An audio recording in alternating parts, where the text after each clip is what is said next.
आज एसएसपी ने 2 लोगों को पेश किया और प्रेस कॉन्फ्रेंस में पोटका में पेट्रोल पंप पर हुई डकैती, जिसमें हमने आपको दिखाई थी खबर भी, किस तरह से 2 लोगों ने पिस्तौल दिखाकर पेट्रोल पंप को लूटा था। यानी उस पेट्रोल पंप पर काम कर रही 2 महिलाओं के पास जो कैश था, लगभग 25,000 रुपए लेकर मोटरसाइकिल पर चंपत हो गए थे। पुलिस ने अब खुलासा किया है कि उस मामले का अब खुलासा हो गया है और दोनों ही अपराधी अब हिरासत में हैं। पहला अपराधी फिरोज अंसारी, जो बंदूक दिखाते हुए दिख रहा है उस वीडियो में, अगर आपने वो पुरानी खबर हमारी देखी है तो उसका नाम फिरोज अंसारी उर्फ जल्ला बताया जा रहा है और ये कपाली का रहने वाला है। और दूसरे का नाम अफजल अंसारी बताया जा रहा है, जिसको उड़ीसा पुलिस की मदद से पकड़ा गया है, क्योंकि उसने वहां पर भी एक रायरंगपुर में एक दुकानदार को गोली मार दी।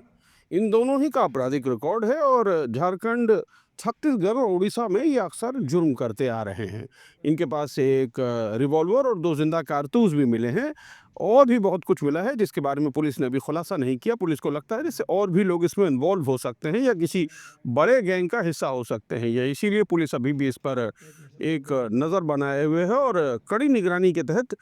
इन्वेस्टिगेशन भी चल रहा है। आइए सुनाते हैं एसएसपी साहब ने क्या बताया।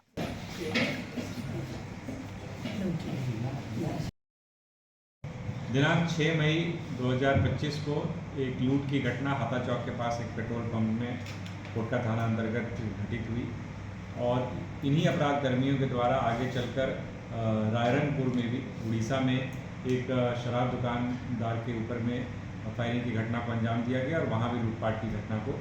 कारित किया गया। इसको लेकर के एक विशेष टीम का गठन पुलिस अधीक्षक ग्रामीण के नेतृत्व में किया गया और उस टीम के द्वारा जब कंटिन्यूसली सीसीटीवी और बाकी इंटेलिजेंस के आधार पर फॉलोअप किया गया तो उसमें कपाली क्षेत्र के रहने वाले एक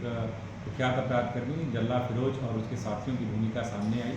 जिसको लेकर लगातार छापामारी की गई और अंततः जल्ला फिरोज की गिरफ्तारी सुनिश्चित की गई है, जिसके पास से एक देसी कट्टा और 2 गोलियाँ भी बरामद हुई हैं और उसका एक अन्य सहयोगी अफजल अंसारी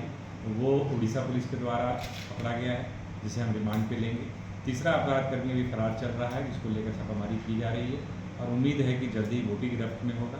अगर जल्ला फिरोज के संदर्भ में कहें तो इसकी गिरफ्तारी एक तरीके से कह सकते हैं कि एक अच्छी सफलता है, क्योंकि इसकी एक्टिविटी न केवल सरायकेला में कई सारे कांडों में रही है, बल्कि जमशेदपुर में भी एक कांड को उसने कारित किया। इसके अलावा उड़ीसा में भी एक घटना को अंजाम दिया। छत्तीसगढ़ में भी उसने जो है एक कांड जो है आपको 2016 में